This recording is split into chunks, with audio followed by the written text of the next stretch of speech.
Bundan avvalgi roligimda qaysi sanaga qaysi programma oidligi haqida aytib o'tganman. Agarda u rolikni eshitgan bo'lsangiz, demak bu rolikni eshitishingiz mumkin bo'ladi. Endi programmalarni qisqacha tafsiri bilan tanishtirib o'tmoqchiman.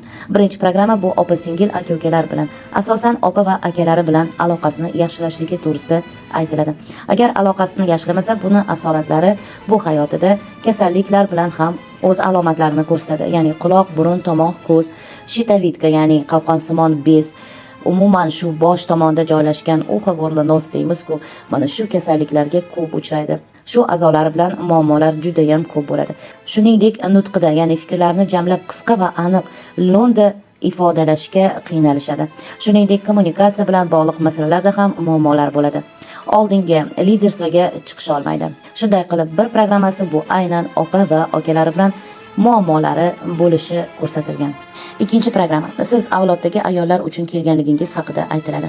Ikki programmasiga ega bo'lgan odamlarning avlodida ayollar aynan shunaqa ayollar bo'ladiki, yo fizicheski, yo psixически, yo boshqa bir turli doimiy ravishda muammolari ko'p, tugamas holatda bo'lishadi. Aynan shu avloddagi, ya'ni xola, opa, amma, kinaya va hokazo rishtali ayol qarindoshlariga yordam berishligi kerakligi haqida aytiladi. 3 programma bu farzandlarni har tomonlama qarashi, boqishi, ehtiyojlarini birinchi o'ringa qo'yishi, ijodiy yo'nalishlarni targ'ibotini qilishi, go'zallik va qulaylik yaratishi, o'z dunyosini yo'lga qo'ya olishi, erkaklarga ayollarni hurmatini joyiga qo'yishni o'rganishi kerakligi aytiladi. Programmasi to'rlarda. Bu programma kasbiy rivojlanish, kasbiy faoliyat, boshqaruvchilik, shuningdek ayollari esa yonidagi erkaklarga yo'l berishni, ya'ni erkakni darajasini tushirmaslikka o'rganishi kerakligi haqida aytiladi. 5 programmasi ularda otalari, ustozlari, umuman yaqin atrofdagi oila a'zolaridagi erkak vakillari bilan muammolari bo'lishi haqida aytiladi. Misol uchun, otasi bilan muammolar bo'lishi mumkin. Yo otasi qattiqqo'l bo'ladi, yo otasi qanaqadir hech qanaqa holatda bo'ladi. Umumiyda aloqalari yaxshi emas bo'ladi o'rtada. Bir-biriga simpatiya, iliqlik yo'q bo'ladi. Shuningdek, ustozlari va umumiy erkak vakillariga oid muammolar ko'p bo'ladi. Va aynan shu yo'nalish ushbu programmasi borlar uchun ishlashi kerak bo'lgan masalasidan biri hisoblanadi. 6 programmasi bu rozvoy ochki deymiz, uni yechish kerak. Real qarashni, real ko'ra olishni o'rganish kerakligi haqida, shuningdek tijorat masalasi va ijodiy ishlar bilan shug'ullanish kerakligi haqida aytiladi.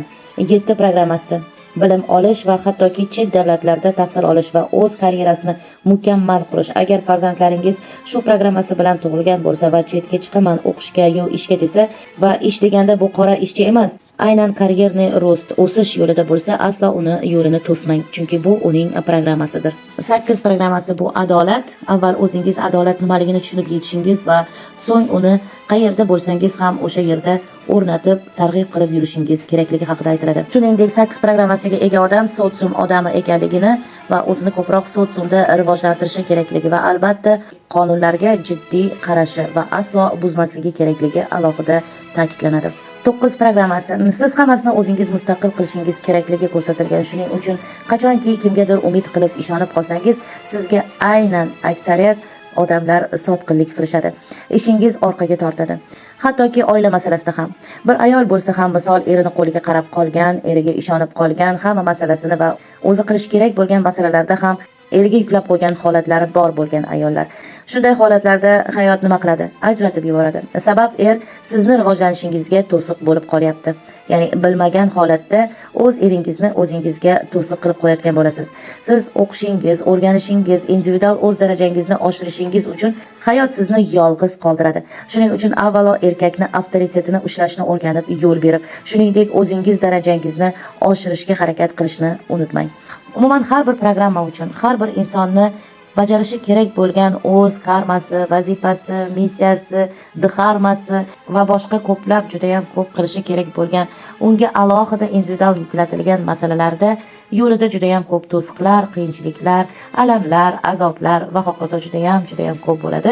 Va har biridan qanday o'tish kerak, nimalar tavsiya qilinganligi haqida albatta voqeasiga bog'liq holatda, individual holatda ko'rib yondashish kerak bo'ladi. Shuning uchun kimda kim o'zida ushbu aytib o'tilgan masalalarda o'zidagi bor programmasini aniqlab, o'zidagi muammolarini shu programmalari bo'yicha kamchiliklarini, xatolarini yoki qiyinchiliklarini topa olgan bo'lsa va undan qanday chiqa olishni bilmayotgan bo'lsa, shuningdek bu yo'lda qanday tavsiyalarni ko'rsatkichi borligi haqida bilishni istasa, albatta alohida individual murojaat qilishi va konsultatsiyada bularni barini o'rganishi mumkin bo'ladi.